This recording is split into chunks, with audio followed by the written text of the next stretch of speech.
All right, nice to see everyone. I'll call the meeting to order at 6:33. And up first, we have our consent agenda. We have prior minutes from May 7th as well as the May 29th special meeting. We had a number of policy readings. Any questions, concerns, discussion around those? Okay, great. I will make a motion then to accept the consent agenda. We will do that by roll. Michelle, Aye. John. Aye. Miranda, aye. Emily. Aye. Arlene. Aye. Audrey. Audrey and Mary is an aye. Great, okay.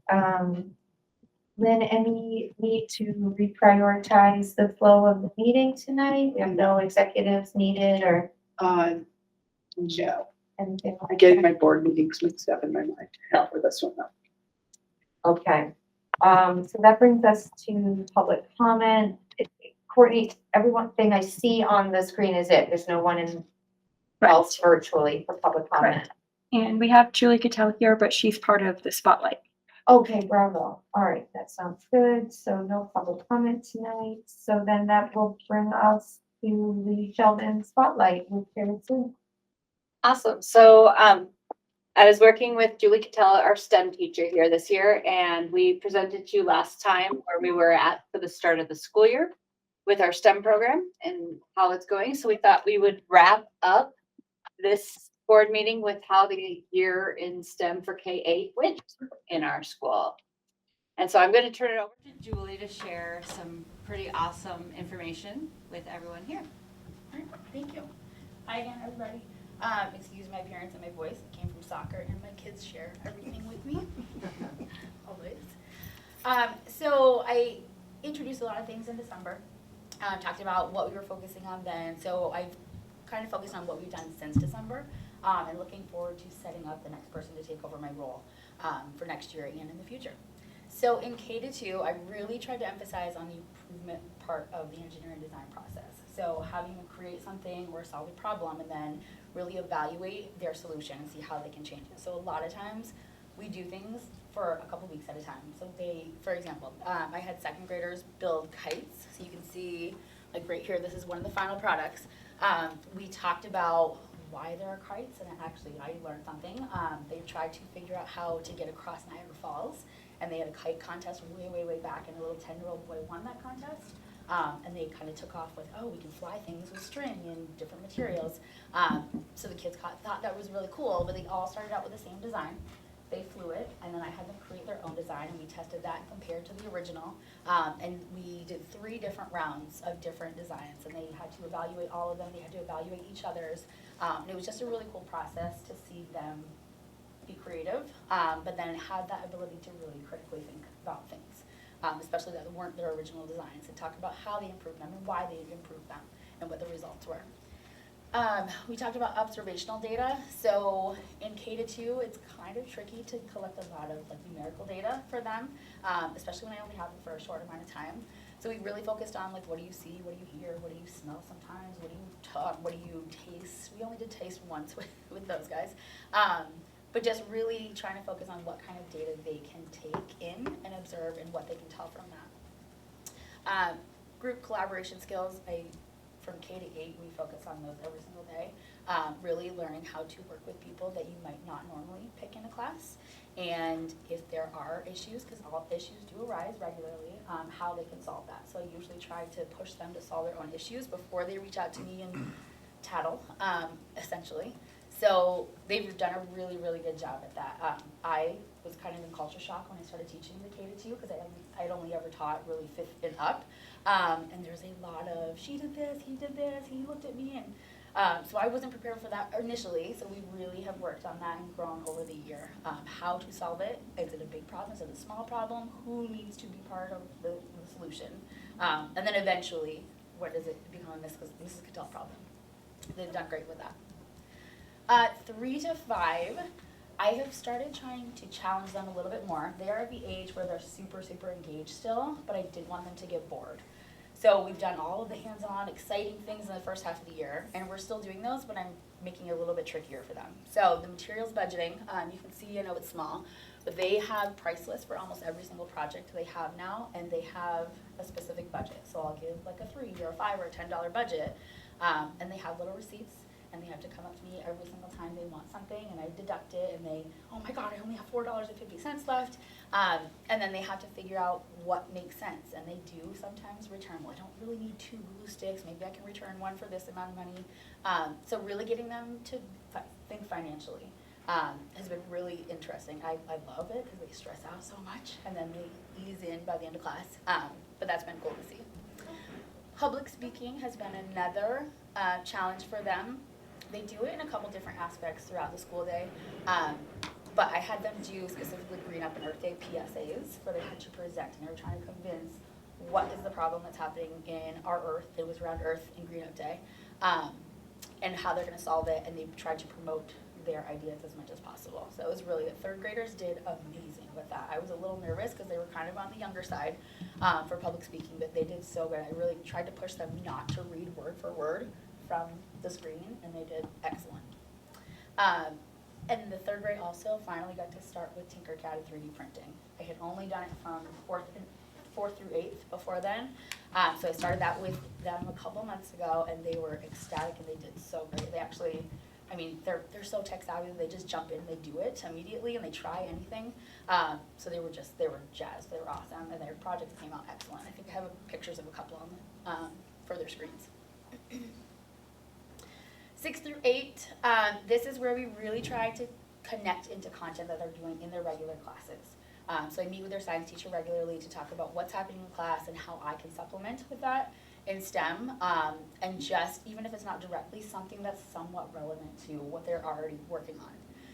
They have a little more freedom to explore with materials, with ideas, sometimes they bring projects to me, and I'm like, yeah, let's take off with this. And I don't really know where it's gonna go, and then I'm pleasantly surprised by the end.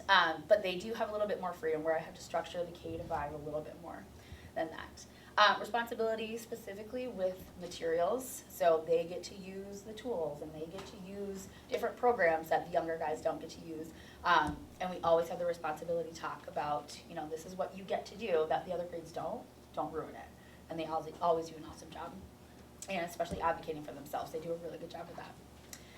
Emphasis on design research means that if I give them a problem, I don't want them to just copy something from somebody else.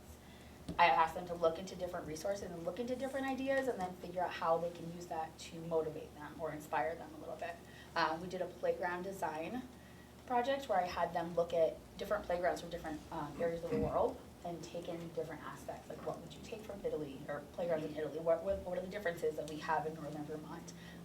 So they have to research quite a bit before they actually do anything. Choices and consequences, it's pretty self-explanatory. Because they have a little bit more freedom, they know that if they use up all the paint, that's it. I'm not gonna go run to Walmart and get more paint for them. So they just have to be very conscious of the choices that they make and be prepared to deal with consequences, and we have done that quite a bit. And then the 6 through 8, I know that in December, so I think it was one that asked about referencing POL. I just wanted to make sure that we really emphasize that for the rest of the year, which we have done a great job in 6 through 8 specifically. Like the tech savvy is obvious. Financial literacy is a really good one that we've been focusing on. So just really try to tie those in and make them explicit when I can. These are, so I wanted to bring 3D prints physically. I don't think I have any over there. But these are pictures of their Tinkercad designs, which is the program that you design in and then it sends to the printers and gets printed. So these are this is an example of a 3rd grade keychain. They had to design all of this. So they couldn't just download a design from somebody else from different websites, which you can do. So they had to design their keychain with their name on it or something that represented them in some way. And they had to figure out, has anybody ever done Tinkercad in here? Okay, it's really tricky, I'll be honest. When you first open it, it's really tricky because it's not just like a matter of putting this here and here and here. You have to align everything, you have to make sure everything connects, the loops are really tricky, and then the measurements are a big thing for all grade levels. So I told them that they need to make a keychain. In Tinkercad, it's millimeters, and that's really hard for them to think about. Like if you want a keychain and it's 3 millimeters, it's not gonna be a very big keychain. So they really had to think about measurement, and we talked about that quite a bit. This was a volume project, so 5th grade was working on volume. So we took each cubic centimeter on Tinkercad, and I gave them a budget of, I think, $1.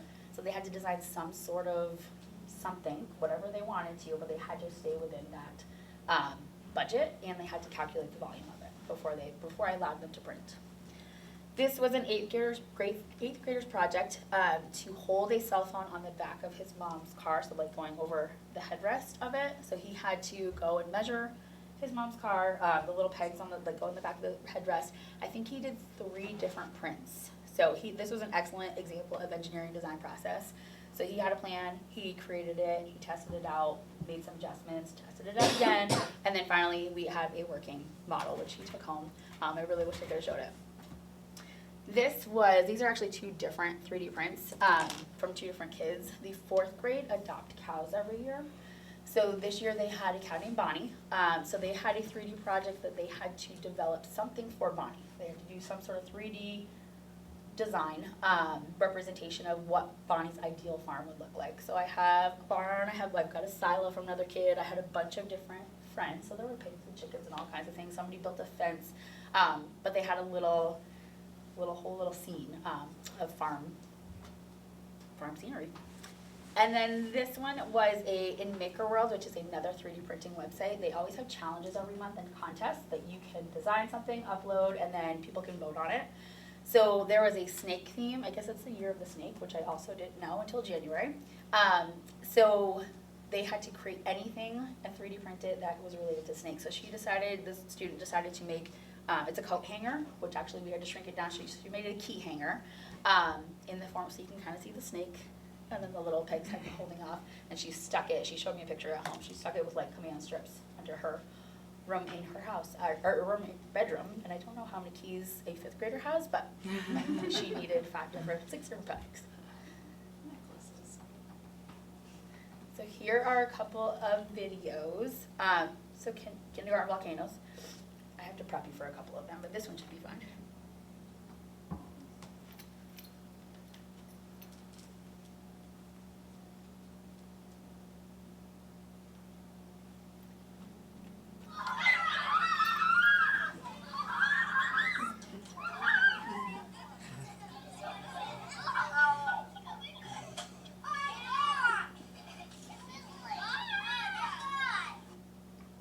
So the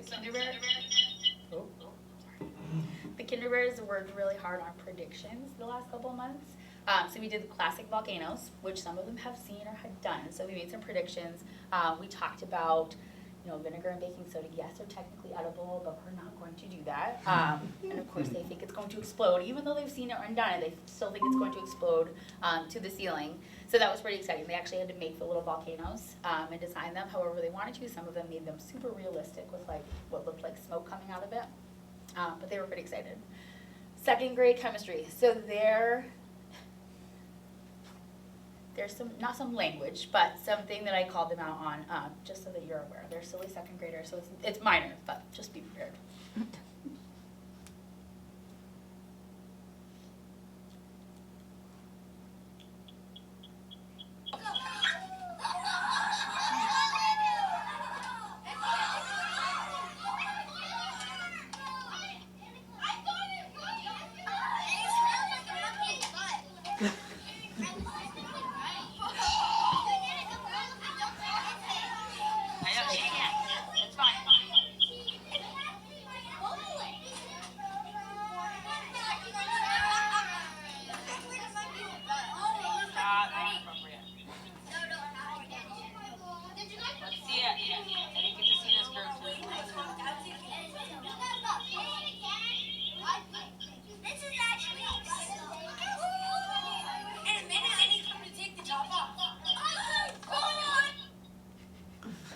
That's elephant toothpaste. We talked about, do they actually use it to brush elephants' teeth? We eventually came to the conclusion that no, we probably shouldn't use that. So that was pretty exciting. Sorry, I keep stopping my share. That's fine. Okay, let's do this again. All right, 4th grade egg drop. So I did an egg drop challenge with 4, 5, 6, and 7. So their goal was to help the eggs survive, and that was it. They had a ridiculous amount of materials. I didn't do a budget for this one just because I wanted them to save the eggs, because eggs are pretty expensive.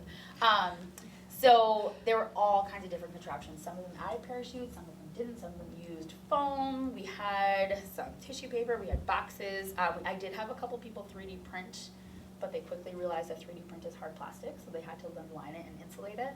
But this is one example of a 4th grade dramatic drop.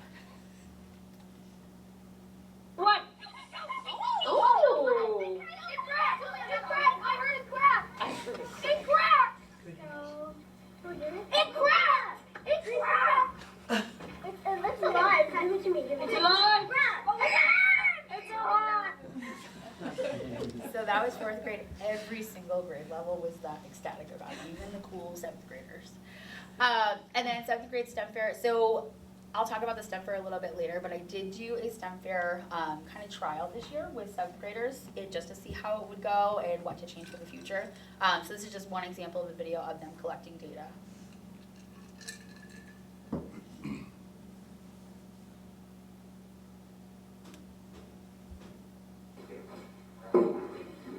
I'll tell you, it's gonna be a bust.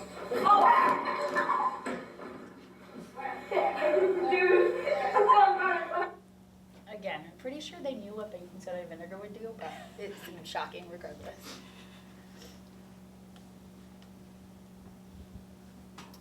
So I had shared some hopes and dreams in December. I still have the same ones. Really creating consistent curriculum opportunities across the whole supervisory union. That's the goal. And I know that we're trying to hire for a STEM teacher in the other schools. So that's obviously a hope of mine too. In my new position, I really hope to work with those people so that we can get a consistent curriculum and consistent opportunities for all of our students. I really hope to continue. I worked a little bit this year to try to align it as much as I can with the science curriculum that's already happening in each grade level. So I would like to push harder and continue to do that. And then build teacher confidence and preparedness. I know that if you're not a science teacher, if you're not super passionate about science, it can be intimidating as a teacher. So I would hope to continue to work with teachers to build that up a little bit. So that even if it's not happening during STEM class or STEM time, that when they're doing their science instruction, they can feel better about it and confident as a teacher. My real dream is to have a supervisory union-wide STEM fair. Again, I did a trial period with 7th graders this year. We've got some room for improvement. And I know that I've reached out, and a couple of teachers throughout the district have reached out to me about doing one in the future. So I'm hoping to continue to work on that and get it pulled together sooner rather than later. Same thing with tech and engineering competitions. There's all kinds of them locally and all over the place. Lots. There were a couple that I had just barely missed the window of opportunities. I'm hoping next year to get ahead of the game and know about those so that it can help support kids and teachers doing that. And then getting as many external programs and experiences for kids as possible. I worked with Starbase this year to hopefully get it for our 5th graders next year. Funding, they lost funding for the future, but it sounds like possibly they're going to have it at least for one day next year. That's my hope, that's what I heard most recently. So hoping to do things like that as much as possible and helping people make those connections with different programs. And then continuing to build on our explicit POL connections with all grade levels. So again, I started with middle school the last couple of months, but really trying to push that and make it more prevalent in all grade levels. That's all I have. Any questions? All right. I'm so Thank you. excited that you shared about this. Like this is education at its best. Mhm. When you think about the deep learning that these kids were doing and the engagement, in every single video and every single photo, you can truly see the curiosity and the excitement, enthusiasm for learning. And that's what our aim is to have everybody be so excited And they about are. coming They're to so school. excited. Every Right. grade level too, it's crazy. So while you were presenting, I write a designee to go back to my office after every board meeting, and I wrote to our curriculum people, remind me, we really need to have Julie work with our STEM librarians and other teachers next year. So Julie is going to be we had an instructional coach position that was vacant at the end of this year, and so Julie's gonna be moving into that role. So she clearly has some strong skills in the area of STEM education. So we're hoping she'll be able to pull from that into the work she's doing across the supervisor union. And the connections to the virtual learner are beautiful. And that's how we're really gonna prepare our students for the future, is making sure that they leave us with those skills. So thank you for your work on that. Thanks. It's such a bright spot in the kids' days. I hear about it constantly when mine come home, so they love what you do. I was very heartbroken to tell them that I wasn't returning, but Mhm. that STEM was still was, so Mhm. sugarcoated it a little bit. Yeah, But thank you for all you've done. thanks. Thank you for sharing you, tonight, Julie.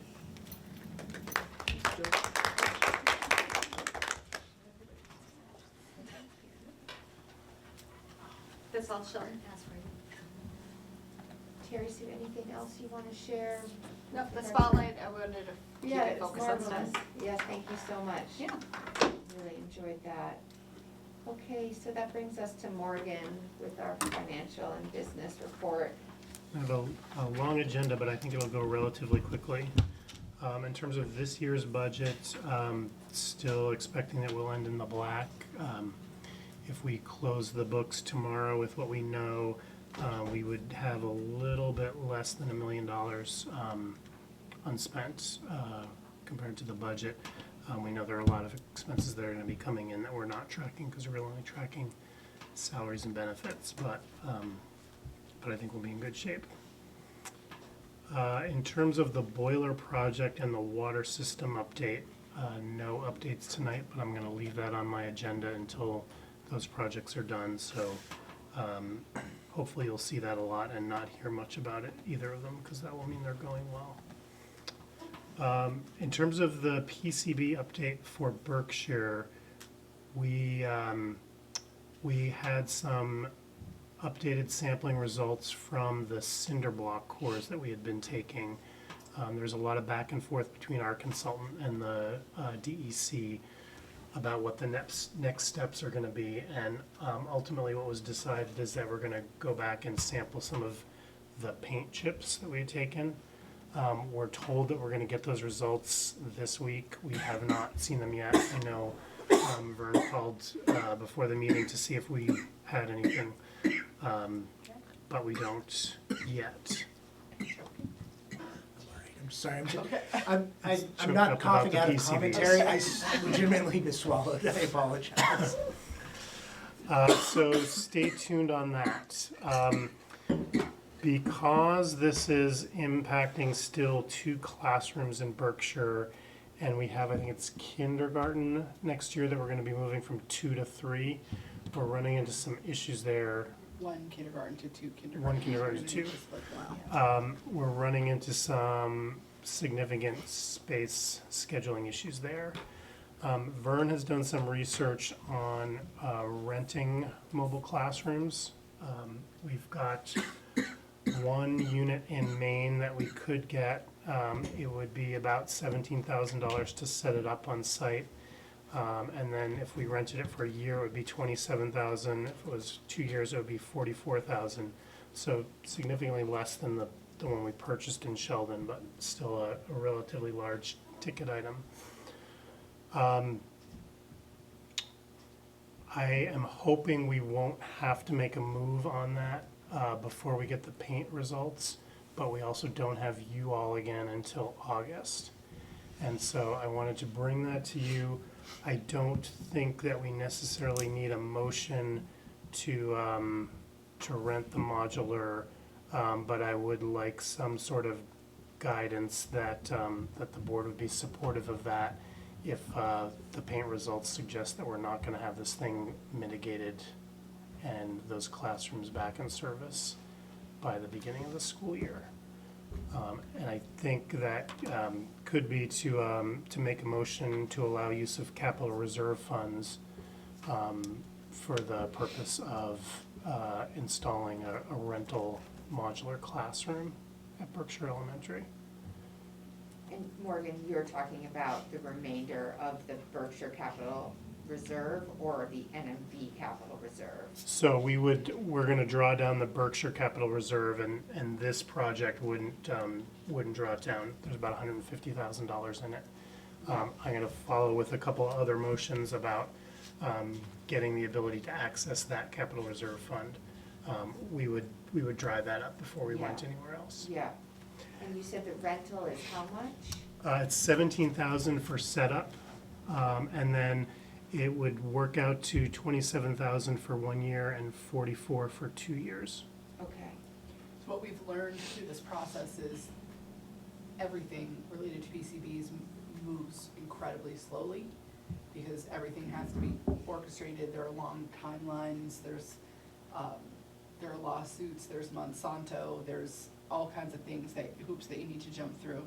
So I think this staff has spent 2 years being really crammed, and with this much larger kindergarten class, I recommend to the board that you give them some space, like let them figure it out with 2 additional classroom spaces.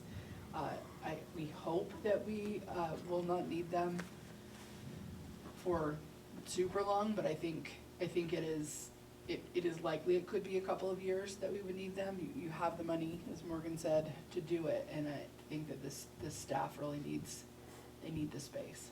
How large is the kindergarten? We have it at about 28 right now. It's a little too much for one room. And this- out of this year's budget, or if it doesn't happen until July 1st, out of next year's budget, would really only be the setup fee.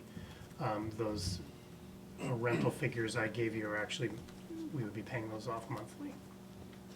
What's the We square don't really footage? wanna wait because there's only 1 unit available, and so we wanna wait this week until we get the testing result. But then as soon as we get the testing result, we'd like you to make the motion tonight so that they can move forward pretty quickly and get that locked down before it goes off to somebody else. And in this instance, compared to the decision to purchase for Sheldon, rental is the more appropriate avenue. Why versus like what are the factors that were different in the decision-making that we made around purchasing the classrooms here and investing in, the Yeah. foundation and all of that stuff versus renting at Berkshire? Yeah, I think it's because in Berkshire, the building itself, if we were able to fully utilize it, we think would have enough space. We were at the point here where we knew we didn't have enough space until there was a major project. We knew the solution here, unless there's a population change, is going to involve us having a construction project. We don't think that's the case in Berkshire. They have enough space. Yeah, It okay. definitely is. What's the square footage of the rental? It's about, I wanna say it's 50 feet by about 36. It's right around half of what Sheldon's space is that we have out there. So it'd be one entrance in the middle and a classroom on each side. And you're anticipating 1 to 2 years That's the hope. for the but rental? It depends on where this goes, the PCB testing. Okay, The other thing that will be an added expense is we always have to think about school security. So as we did here, we will want to install some fencing to just make sure, because there will not be restrooms out there, just like here. So students will need to be able to go back and forth between that unit and the main building. And we figured out how to make it work here in Sheldon, we'll do the same in Berkshire. But we don't want there to be some ability for someone to come into that area and make it less secure, or for Right. kids to go out and make it less secure.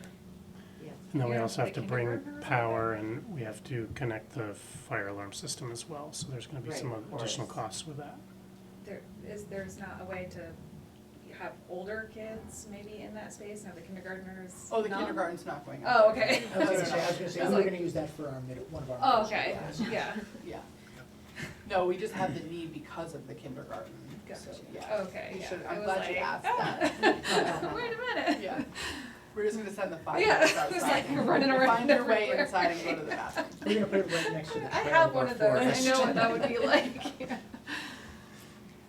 So Morgan, the motion that you're seeking is around just to allow us to use capital reserve funds Yeah. if needed for the install of temporary classrooms.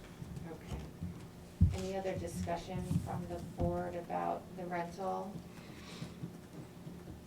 It's great, I mean, it's great that you were able to find one, so it sounds like it would be prudent to seize the opportunity. This time last week, we thought we were bringing you a proposal with a construction trailer that we were going to try to turn into a classroom. So we're thrilled that this is actually something that was made to be Okay, classrooms.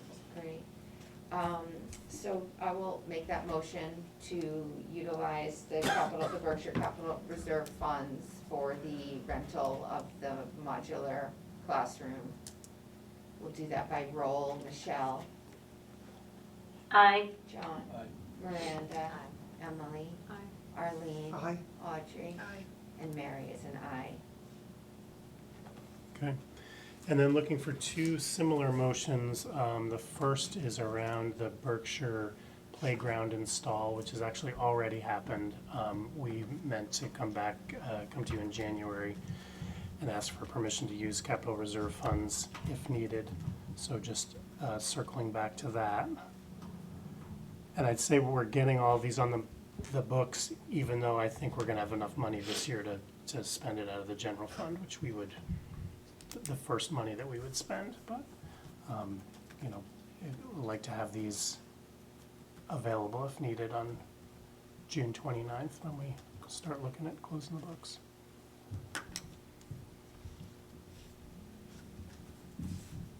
Morgan, and what is that project entailing?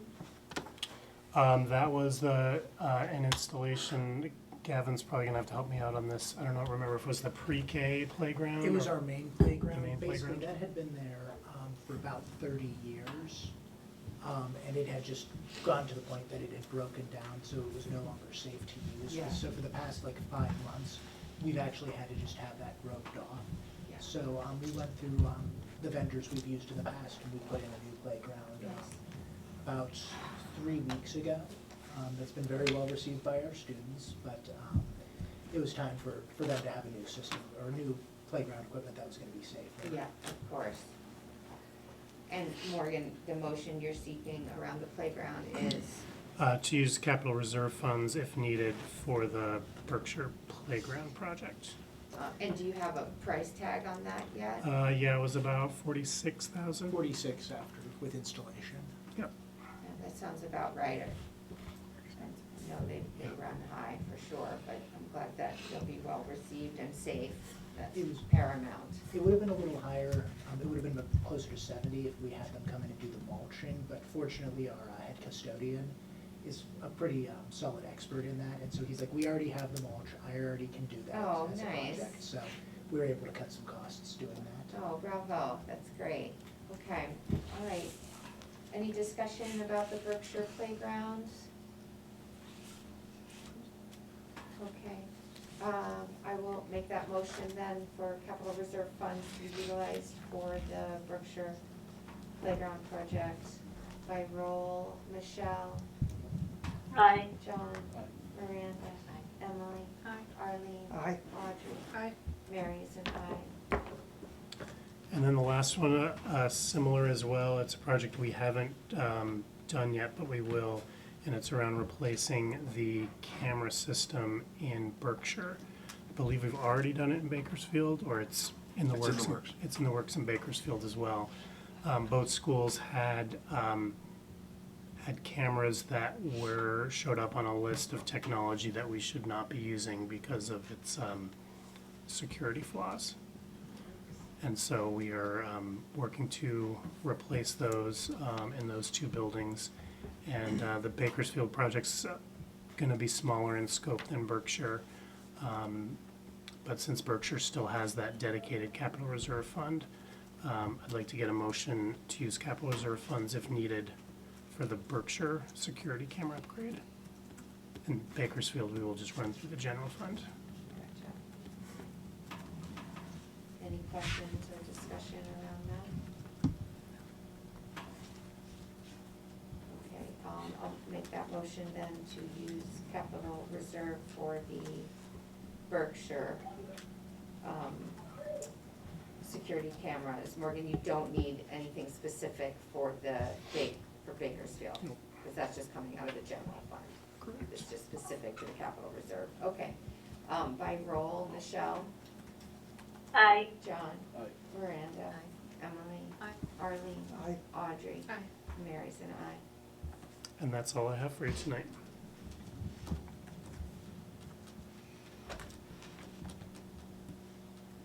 Okay, great. Thanks so much, Morgan. Lynn, you are up. Okay. We'll start off with personnel. We have some new hires. In Bakersfield, John Zitter will be the middle school ELA teacher. Sean McElwain, so we'll be replacing Julie. Sean was the grade 5-6 teacher here in Sheldon, and he is now going to take over as the STEAM teacher here. Can you help me out? Madeline? She goes by Maddie Leach. Okay. Grade 5-6 teacher in Sheldon, and Lucille Walker will be the middle school literacy interventionist here in Sheldon. And then those are for action. If the board would make a motion to approve those, that would be great. I'll make that motion. Thanks, Emily. Michelle, Aye. John, Miranda, Emily, Arlene, Aye. Audrey, Mary is an aye. We also have some resignations for your approval. That would be Sean McElwain, 5-6. Brooklyn, actually the other two are informational, so Sean's would be the only one where you require action. So if you could approve that, that would be great. I'll make that motion. Thanks, Emily. By roll, Michelle, Aye. John, Miranda, Emily, Aye. Arlene, Aye. Audrey, Aye. Mary's an aye. You still have some current open positions. In Bakersfield, you have a grade 4-5 teacher we're trying to fill. In Berkshire, half-time health and paraeducator position. In Montgomery, grade 4-5, ELA humanities. Correct? Well, ELA social studies, yeah, global citizenship. Yep. In Sheldon, middle school math interventionist. Terry Sue's math interventionist is going to the classroom. I don't have one, I haven't had one. Not math, sorry, that was your ELA. And then we have evening custodian and paraeducator. On the NMV side, we still have an opening for a STEAM teacher to be shared with Bakersfield, Berkshire, and Montgomery. So we'll keep looking there. That's it for open positions. I would ask the board to make a motion to approve, to allow me to hire over the summer, because we don't meet over the summer, and then I will inform you when we come back together in August of all the summer hires. I'll make that motion. Great, thank you so much. Michelle, Aye. John, Miranda, Emily, Aye. Arlene, Aye. Audrey, Aye. Mary's an aye. I had student in the agenda, but I don't have anything under student this time. I want to give the board some introductory information to new standards that will be held accountable for starting July 1, 25. There are two bodies of work. One is Vermont's new education quality standards. We're not going to talk about those tonight. We'll talk about those in the fall. Those are the State Board of Education quality standards that we have always been held accountable for, but they have been significantly revised. And the new version goes live on July 1, 2025. So we're doing a lot of work on the ed quality standards with our leaders. We'll be working with teachers so that people really understand what it is. Every year I have to sign off on assurances that we're meeting all of those education quality standards. So we'll save those for another day. The piece that I wanted the board to understand is now typically rules and standards like this run through the State Board of Education. There is, for the first time, quality standards, the district quality standards that was, the rulemaking was done through the Agency of Education. So this is unique. This part hasn't happened before.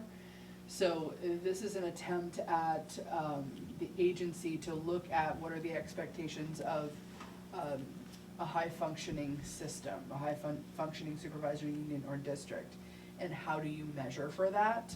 So I'm gonna ask Courtney to go into the link where it says district quality standards.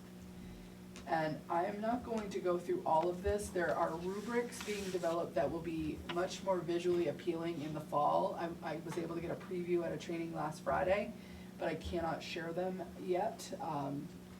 So I can talk while you're looking to get there.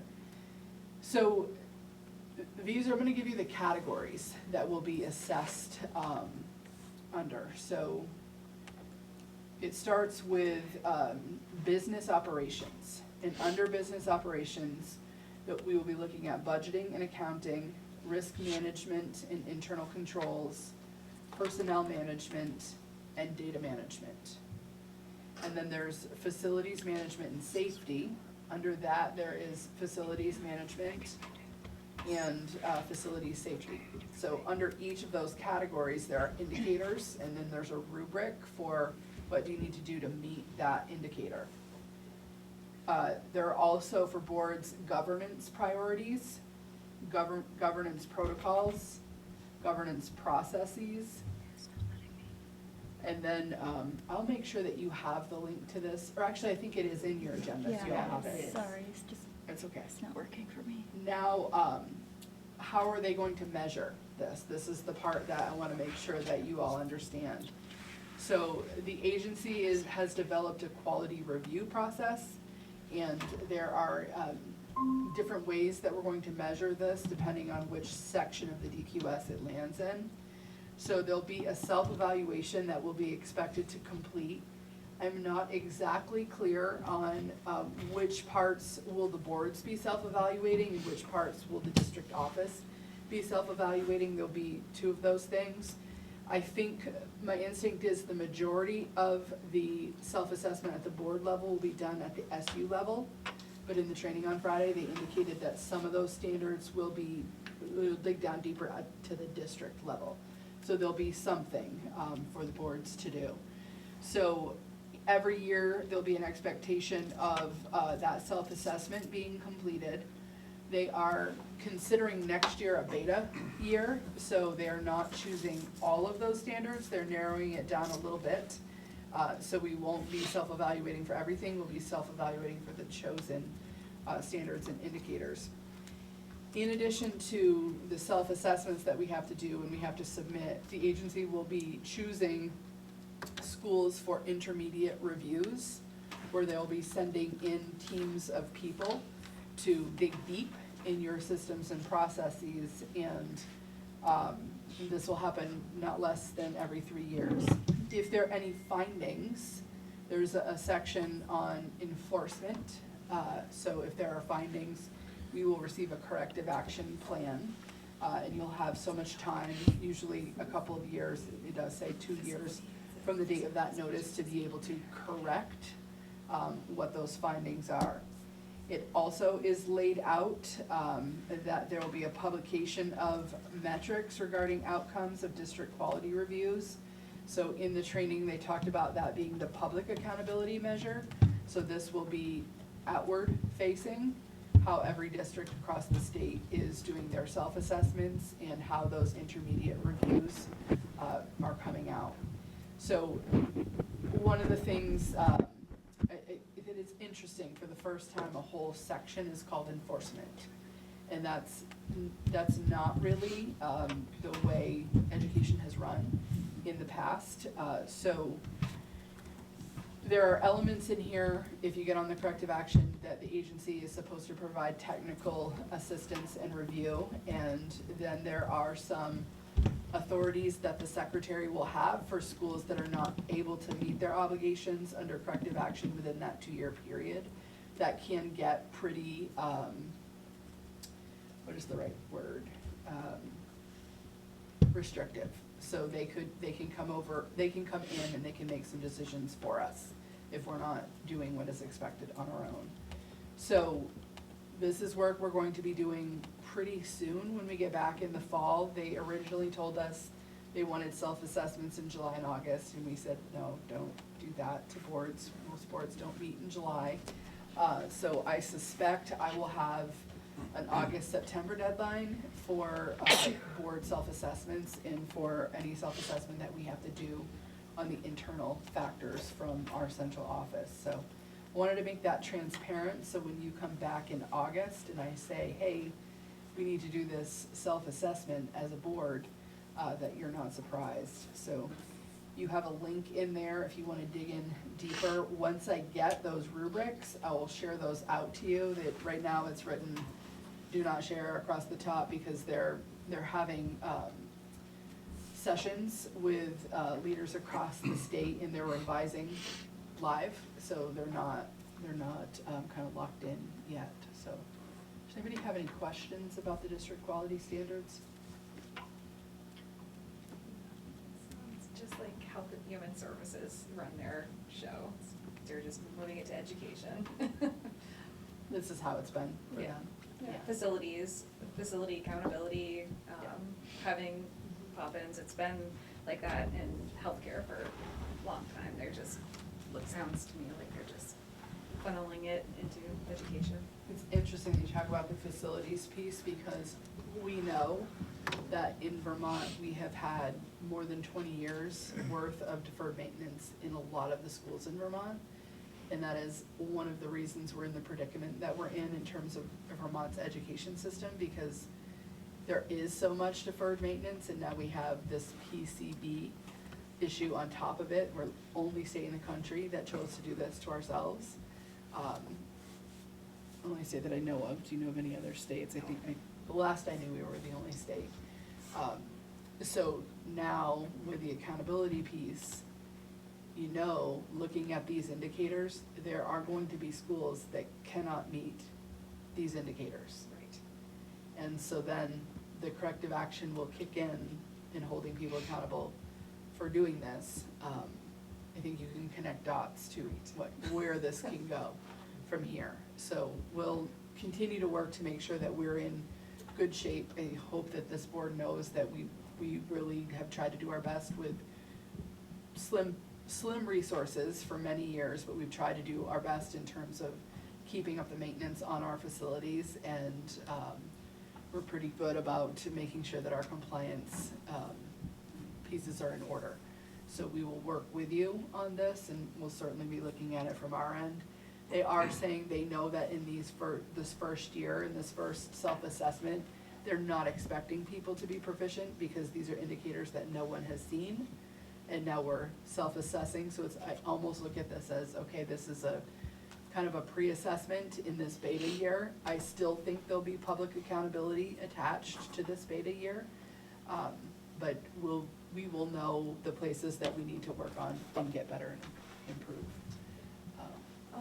I'm confused about the timing of this, given the landscape in Montpelier and the changes, and so I can't figure out if this is supportive of that or part and parcel of the larger change, or where exactly it will intersect Yeah.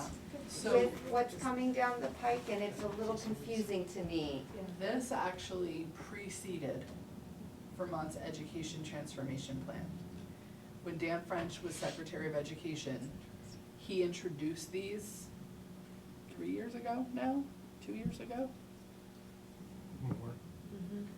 It's been a while. So we had sprint teams that were connected to each of these indicators. Morgan and I each sat on, I think we were on different ones, where we gave feedback early on some things that made sense or didn't make sense about the direction that they were going in. So these have been in the works for a really long time. I certainly think where this is going is probably supportive of the goals that are set for us at the state level. I think that this level of public accountability and scrutiny on facilities and safety and all of the other indicators at least will be parallel with what's happening at the state level. That makes sense. But it's not necessarily informing like outcomes of these across the state are not necessarily informing any of the decisions being made in the broader restructuring of districts and supervisory unions in the state? I don't think so for now, but it doesn't mean that they don't, that's not transparent if that's the intention. But the timing of boards doing self-evaluations, I have no idea when these other evaluations will be scheduled. Are you talking about map drawing, district reconfigurations, or are you talking Right. down the road, looking at the, what is it called, the portfolio of schools in the state of Vermont? Yeah, kind of all of it. I think it will connect at some point to all of that. I Yeah. don't necessarily think that this is going to impact where those district boundaries get set. But I think some schools will get to a place where they will have to say, we can't meet this expectation. And then what happens from there? Are they allowed to just stay in not meeting it, or will their hand be forced to make a decision for themselves? Right. Interesting, okay. Thanks, Ann. It is a lot harder than the healthcare where they have revenue coming in, so like the level 1, 2, 3 grade facilities, then you can, they do their assessments, the state does and whatever, but it's gonna be interesting to see when they have revenue coming in to make corrective action or to do whatever they need to do. It's a little bit different in the setting where we're just given X dollars and then told to make it work.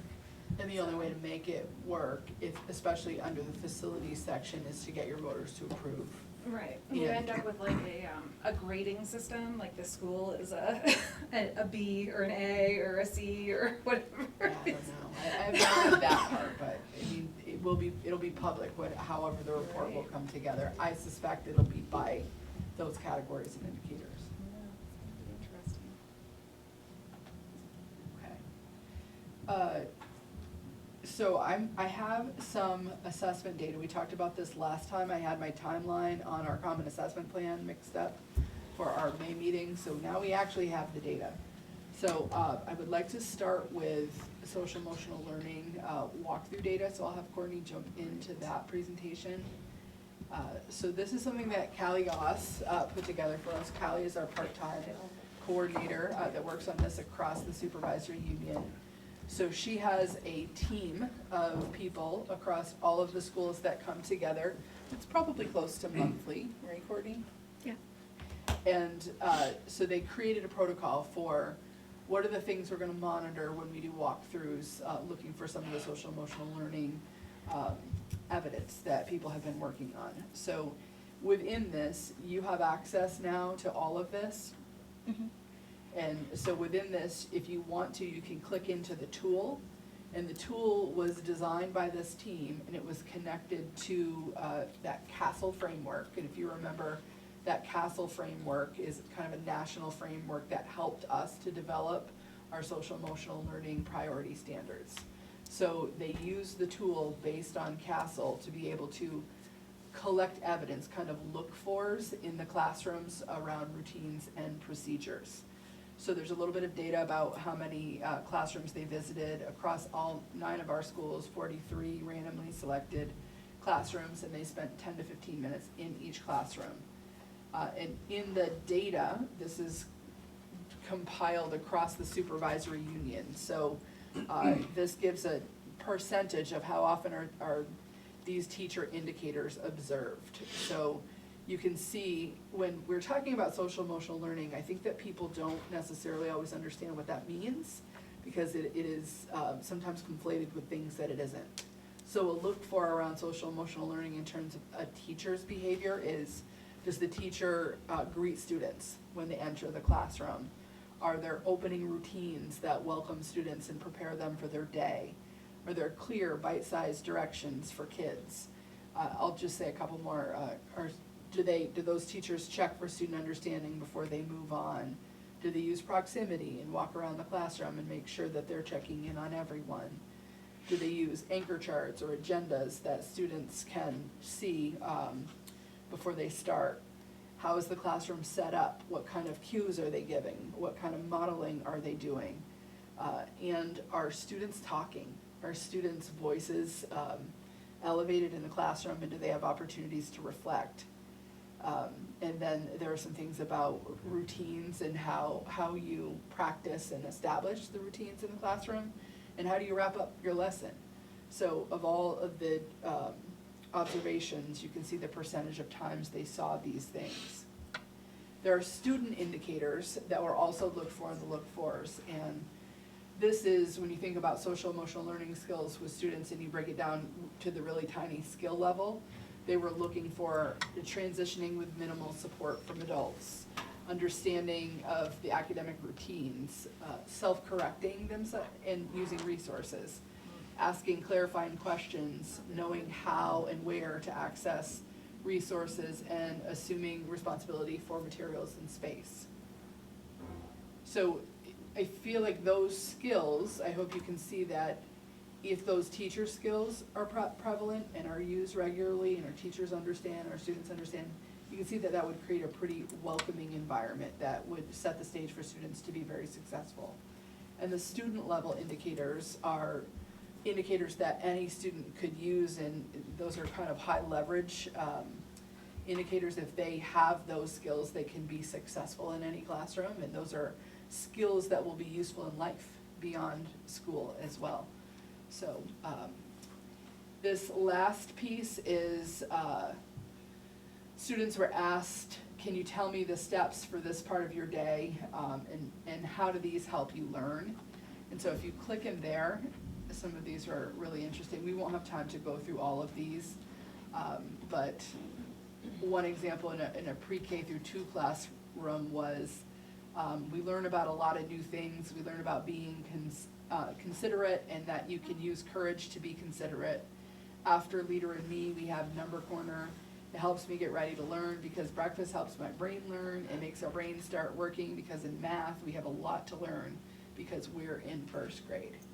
So that was a 1st grader's response. That's very impressive. Right? Yeah. That's practice responses. They know their purpose, right? Yeah. So it's interesting if you want to take a moment and skim through some of those other student responses. But all of these were scripted in those observations with the students. Any questions on the walkthrough data or process? So the tool that we have, that same team worked together 2 school years ago to decide which tool they wanted to use in order to be able to teach, to have a resource to explicitly teach those social emotional learning skills. So if you could go back, Courtney, to the agenda piece and then click the Wayfinder usage summary.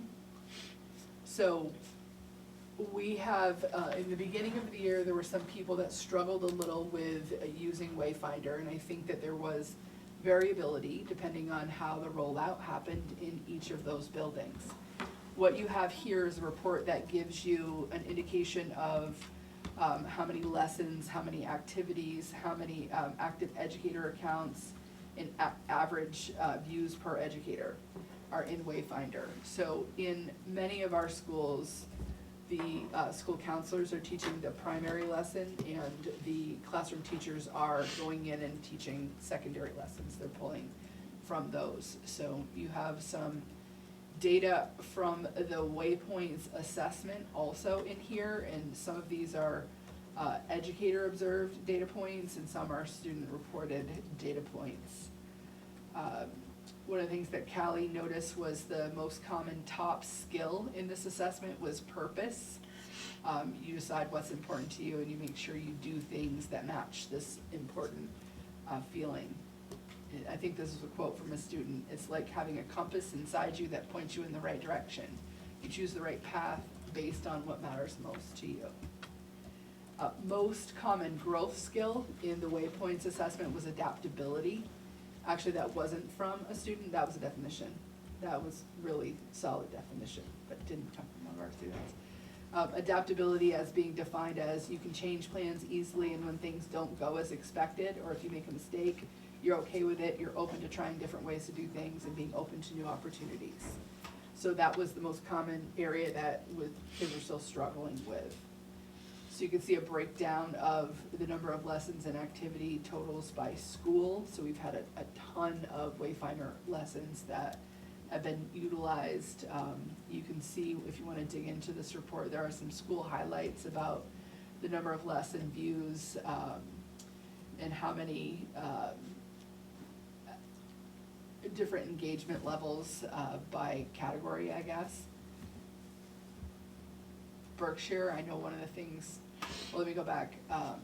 In Bakersfield, highest number of views by any NMV building leader. Are you in there specifically? I go in, and that's what we use for,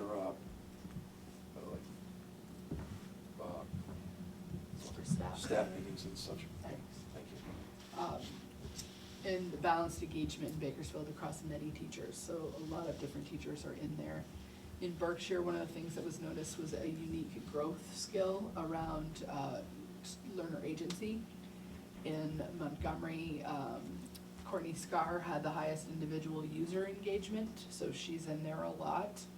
And your completion data for K2 waypoints was really solid. In Sheldon, highest overall volume of lessons viewed and exceptional grades 3 through 8 waypoints completion with 97%. So the agreements that we had when we went into this year across the supervisory union is that all students in grades K through 8 would have at least one core lesson per week. And then the classroom teacher would provide one additional activity per week. And that we would assess waypoints one time a year. So our agreement for next year is waypoints will have 2 assessment periods, so that we will have a pre and a post assessment with waypoints. So I don't think you as principals have had an opportunity yet to get into much of the waypoints data, have you? You have? Okay, great. Just a little, very little, but I've been playing around with Wayfinder. Any questions around the SEL report? The work that we're doing there? Okay. I appreciate you framing it in the way you just did and helping, I hope, helping people who might be tuning in or watching this to understand what it truly is versus what it isn't, because there's been a bit of kind of misunderstanding, misinformation. Yes. And kind of not seeing the value of SEL as foundational to student success. Absolutely. And I think, one thing that always comes back to for me is student engagement and how students engage and navigate their learning experience, and how teachers engage students and help them to navigate their learning experience. And those are the skills, and when students have those skills, you can see them succeeding. When they don't have those skills, it impacts everything, because they don't know how to access their classroom, they don't know how to access the lesson, and sometimes when they don't have those skills, it impacts other learners as well, because it's a disruption in the classroom. So the intention behind focusing on the SEL is so that we can identify at the skill level where students are succeeding and where we might be able to provide them some additional time and support. So moving forward, there are tools there are all of these, what does Kelly call it, collections that are put together. So you can use this as a tool, so if there are students that need some intervention, maybe there's a specific skill we're identifying that this group of 5 students is really struggling with this one skill, the school counselor or the classroom teacher or someone can pull them in and do some mini lessons on that to try to build mastery of that skill. And the intention of all of this is to help them to be a successful learner and a successful human. So I appreciate the support. I appreciate that this board is committed to that being a goal. I think that you understand how important those SEL skills are for student success. The last part of this report, Gab Lumber helped, Gab Lumber and I believe Leah did a lot of this as well. My notes. This is STAR data. I know it's going to be a little hard to see from where you are. This is by school, so you can see we're alphabetical from left to right: Bakersfield, Berkshire, Montgomery, Sheldon. And I'm going to just describe what each is measuring. So this is kindergarten STAR early literacy, and this is by school. So the blue is where did each of the schools, where did they score in the fall? Where did they score in the winter? Where did they score in the spring? There are some things to celebrate in all of this data, and there are things to be learned in all of this data as well. So now we have the fun part of the job where we can dig in and we can look at it and think about what can we learn from this for next year. So one of the things when you look at this in particular, when you look at rate of growth, the wonder is, one, what's happening in Sheldon kindergarten, when you see pretty solid rate of growth from fall to winter to spring. Those are really good jumps. We've got good outcomes in other places as well, but you can just see those incremental jumps. I think that we're gonna be digging into places where we can see what's working and seeing if there's lessons that we can share in other places. And I think that as you look at the green, you're going to see places where there's a jump in the green, and then other places where there's not a jump in the green. And one thing to remember is that on each of these assessments, the level of difficulty changes from fall to mid-year to spring, so that the assessment gets harder as you move through the year. So then by school, you can see these are math scores by school. So this first one up is Sheldon, so you can see the increase in scores in the winter and some decreases in the spring. So one of the things to wonder about, and it's something that I'm sure Terry Sue and her team is looking at, is this something that's connected with pacing? Do we have some pacing issues with the spring content, or are there specific skills that students are mastering? So that's something to look at. In Sheldon, this is the reading. The next one is literacy. And you can see some good growth from some good progressive growth that you can see. I want to just point something out. In all of these, when I share STAR for first grade, that data doesn't really mean much right now, because a lot of those students didn't take the first grade assessment, they took the early literacy assessment, so it's making our data wonky. So what this really represents is, in the fall, there was a small group of students who were really advanced, that were ready for that grade 1, that took the grade 1 instead of the early literacy, and it'd be those students who took it all the way through in most cases. So they came in advanced and kind of stayed on that trajectory. That's what all this grade 1 data reflects. There are a few students in some schools that moved up to grade 1, but for consistency next year, they'll be using STAR early literacy across kindergarten and grade 1, so that we have some consistent fall, mid-year, and spring, and then you can additionally test at the grade 1 level for those that want to. So those are Sheldon's. Montgomery's, and these percentages, I should have said, reflect the percentage of students who are either at or above proficiency on these assessments. So the first for Montgomery is their STAR math. So again, you can see some really solid growth. There's some places where we saw some slight declines, but for the most part, their proficiency levels are pretty high and growing. The STAR reading on the next one, they're the same. You can see some pretty strong growth from fall to mid-year to spring, and just a couple of areas where there's some strange variability. But that could also reflect one thing I should have said about literacy in all of these for STAR reading. This is our first year with a brand new program, so we already know we have pacing issues with year 1 as people were learning the program. So our expectation is that in year 2, we'll start the year off in a better place because they all know the program, and they will be able to get closer to the end of all of the units that are expected in their grade band. In Berkshire, you can see in in their math data that some of these were higher, really good, solid growth in the winter. And then in the spring, I'm sure Gavin and his team are looking at some of the dips there. Again, assessment is harder. What does the pacing look like? Thinking about that across those grade levels. Star reading, similarly, we saw some really solid growth mid-year, and in some of these grade levels, still some solid growth in the spring.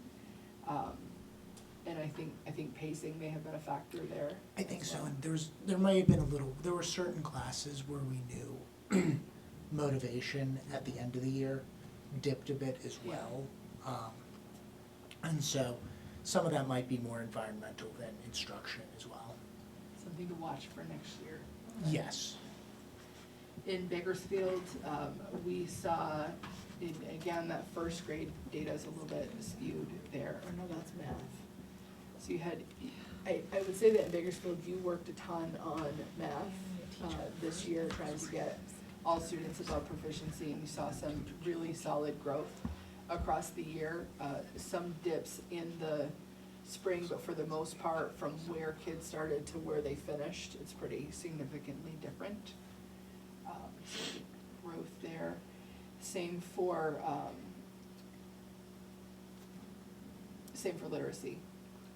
I think that we've got some growth. There's still some areas for all of us to continue to look at and work on here, but this is, I think it's important data for us to see. And one of the things I want you to know is that our principals are using this data. I know what Kevin has done. You've seen what Kevin does with this data. I know that some other people have done some similar things. I got to observe in Montgomery.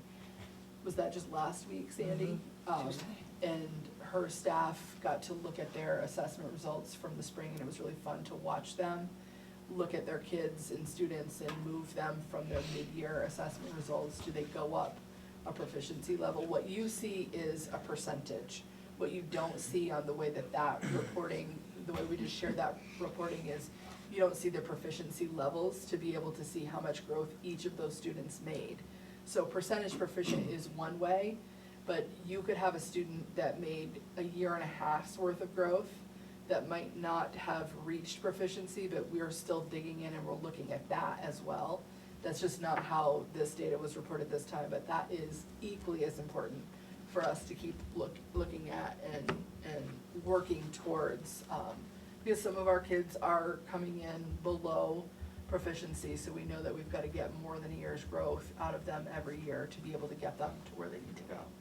Yeah, Lynn, I appreciate you saying that last words about this only reflects blues and greens, right? It doesn't reflect us moving our kids from red to yellow and from 1 to 2s. And I can say without a doubt that we've moved a lot of people from red to yellow this year. And so I appreciate this because you can still see it. But that below this is also growth, you know, and so I just think about the interventions that our teachers are doing, all of our teachers, all 4 schools are doing, that are really targeting the reds and yellows and moving them from yellows to greens, or, you know, so it's just, this is just one set. Right. I also just want to quickly say the mid-year star often goes high. It often goes high. And so for whatever reason, the baseline that you get in the fall, the kids start and then they kind of get a couple and boom, it just scores higher than normal. So I always like to think of it as, okay, thank you, but the end of the year is important. Right. Well, one of the things we talked about when we were looking at this at our level is, are there grade levels where we're seeing similar trends, where there was a larger dip from mid-year to spring? And is there something about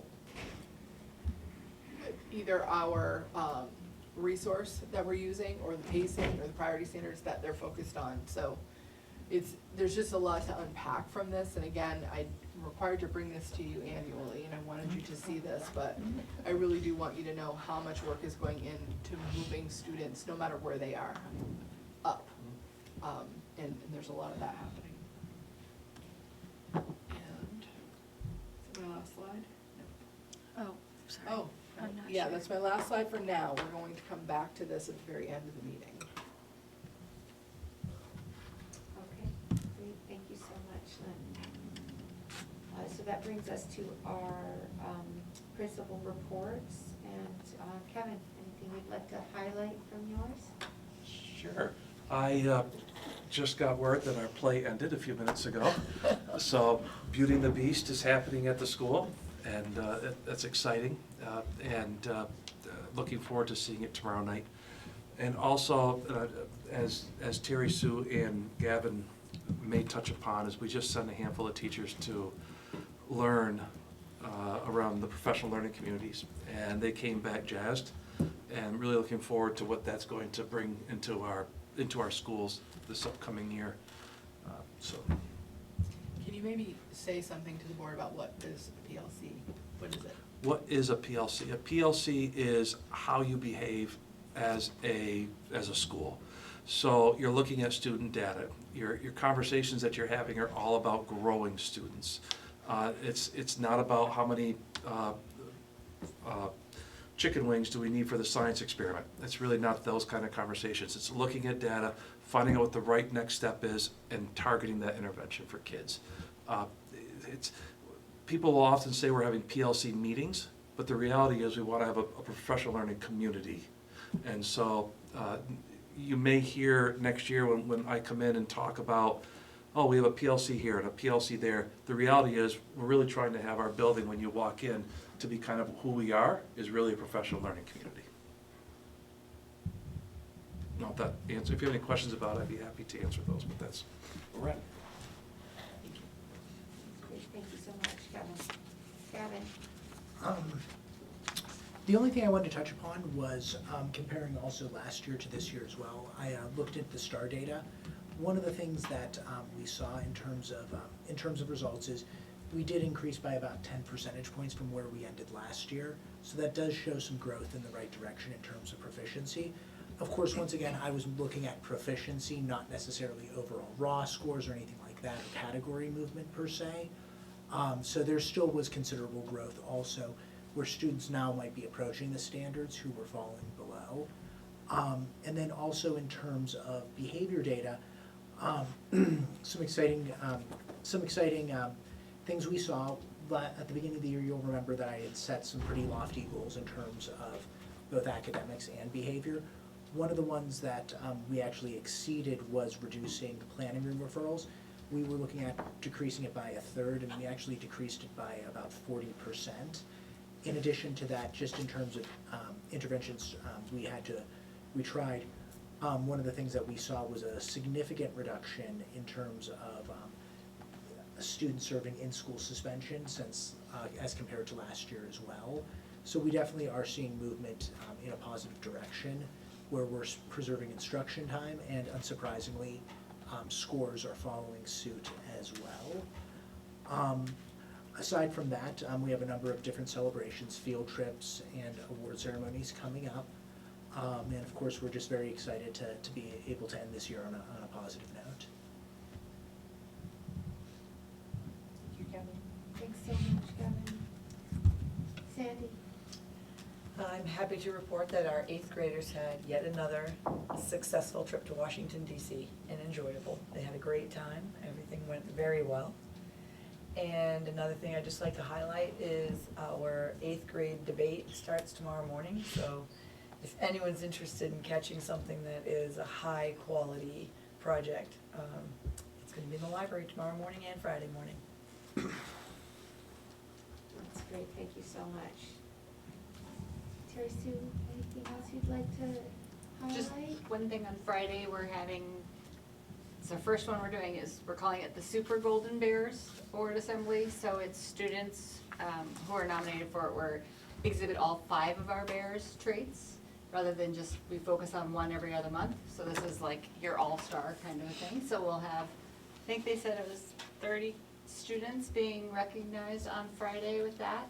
And then we do our book buddies right after that, which every student in the school seems to just look forward to when we do those almost monthly. And then in the afternoon, we do our academic celebration for our, I believe, when I was looking at the certificates I had to print out for that, every student is getting a certificate this round, either from growth or proficiency on either math or reading. So everyone will get something, plus we're doing Freezy Pops at the gazebo in the afternoon, that they can take their classes out, get their Freezy Pop, and they'll each have at least one certificate going home for growth or proficiency this year. Which last year we had 30, so about 10% that didn't get something. So this spring, every single one. So I'm very proud of my staff and my students for that. So they worked really hard. Thank you. Wonderful. Thank you all so much. There's always so many amazing things happening at the end of the school year. It's excellent. Lynn, I know we have a special presentation. Do you want to do that now, or should we wrap up kind of the few board It's up to you. things? Yeah, so let's end on that, because it's a lovely note to end on. So we will not be meeting in July. Our next meeting is August 6th. We'll start the cycle at Bakersfield. Anything else that folks want to discuss? Okay. So Maybe if you could at some point, I know summer's always short, but just know we're coming back to DQS most likely in August. So if you can look that over at some point, or Yeah. watch for the email. Probably what would be better for you if you watch for the email. When I get the rubrics, I'll send them to you. That's So great. the rubrics might be more helpful for you to look at before you come to the meeting. So there will be homework Some this point summer. this summer. Just everyone be aware. Right. We'll keep an eye out for that. All right, Lynn, I'll turn it back over to Okay. you. So each month, Mary and I do a pre-meet before this meeting. So we plan this agenda together and decide, what it is we're going to bring to the board. And one of the things that we talked about is the year just starts and then it flies by. And it's easy to lose sight of how many great things have happened throughout our year. So we want to take a moment to close out this school year and really try to capture the heart of why we're all here and why we do what we're doing. So we want to take a minute to celebrate our incredible year with our students, our staff, and our communities. So there's a brief slideshow, and this showcases some pretty remarkable experiences and opportunities our students have had throughout the course of this school year. You're going to see things from academic achievements to offerings that they have had through our LEAPS after school and summer program, social emotional learning milestones, things that really represent the best of what we have done with students and have been able to accomplish together this year. So I'm really excited about some of the things you'll see around theater and awards, celebrations, not only for our students, but also for our staff, and a lot of things that we've done around increasing engagement opportunities with our students this year. So we're proud. One other thing I want to mention is our PTOs. So you'll see some hints at some of the things that we've got great PTOs in many of our schools that do a lot to support teachers, but they also create opportunities for our students. So Courtney, if you could play this slideshow, let's celebrate this year.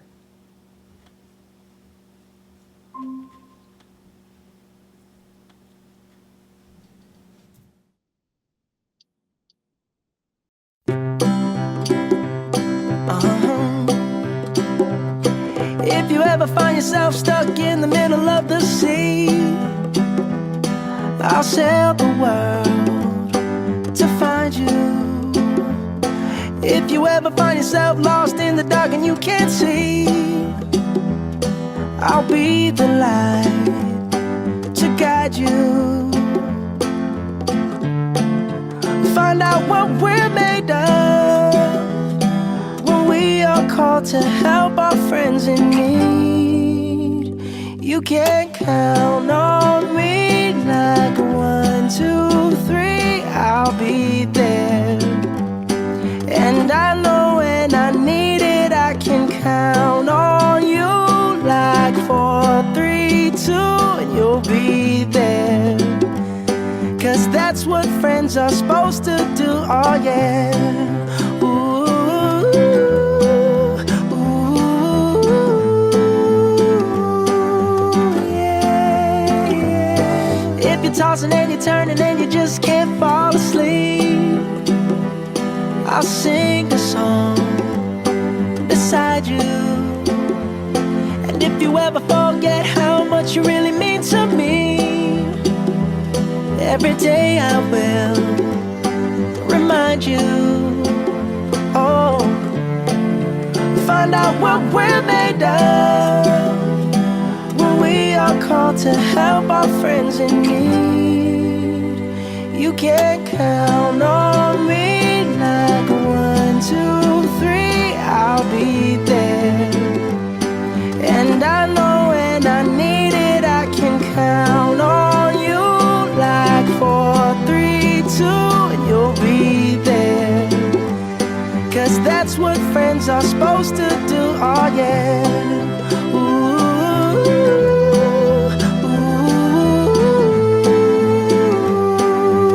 yeah, yeah. You'll always have my shoulder when you cry. I'll never let go, never say goodbye. You know you can count on me like 1, 2, 3, I'll be there.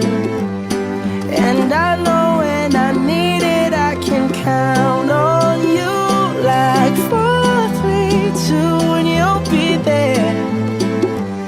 'Cause that's what friends are supposed to do, oh yeah. Ooh, ooh. You can count on me 'cause I can count on you.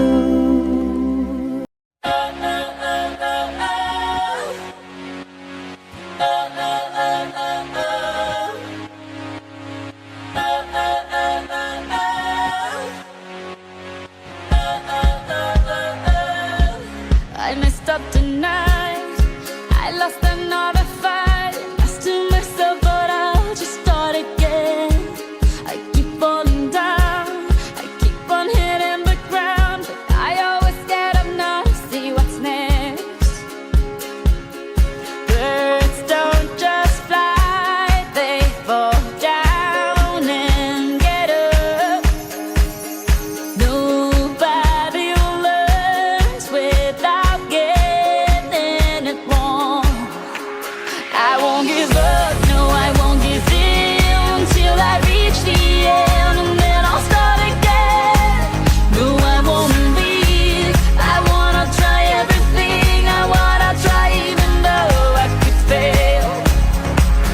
I won't give up, no, I won't give in till I reach the end, and then I'll start again. No, I won't leave. I wanna try everything. I wanna try even though I could fail. Try everything. Try everything. Try everything. Look how far you've come. You filled your heart with love. Baby, you've done enough. Take a deep breath. Don't beat yourself up. No need to run so fast. Sometimes we come last, but we did our best.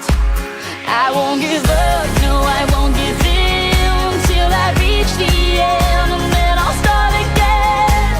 No, I won't leave. I wanna try everything. I wanna try even though I could fail.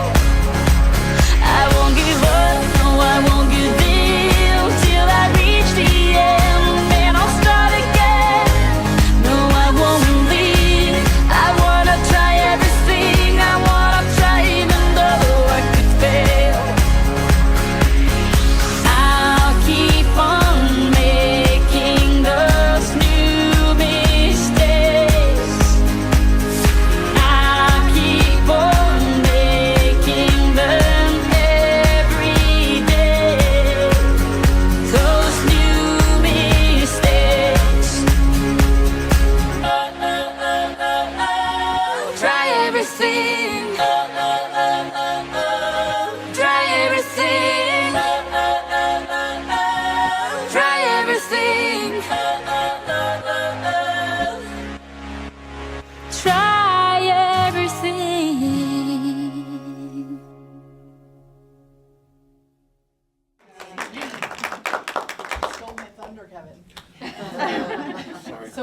while we celebrate these achievements, I think it's important to recognize that our work is never complete. There's always more that we can do, and there's more students to reach and new ways to grow. And that's kind of the exciting part of this year, is that we have the opportunity now to look at the work that we've done and look at the challenges ahead. And it's something I feel like at the end of every year, we have to take a moment to just recognize and acknowledge, one, how hard the work is, but how deeply rewarding the work is that everybody in this room and in our classrooms do every day for our students. So as we look ahead to the 25-26 school year, we do so with pride for our students and all they've accomplished this year, and gratitude for our educators, our leaders, our boards, and our community members. And I don't think I speak for I think I speak for everyone when I say we have excitement to see what kind of progress we can continue to make together.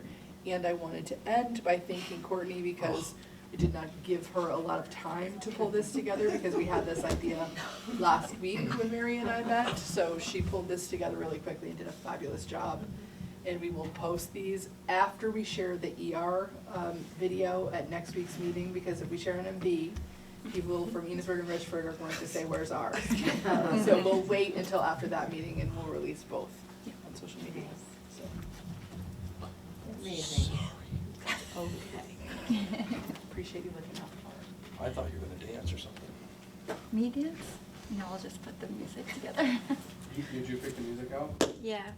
That was really nice. If you have 2 songs for ER, that'd be great, because it took a long time to pick out the music. Have you explored death metal? Well, thank you so much. That's really amazing.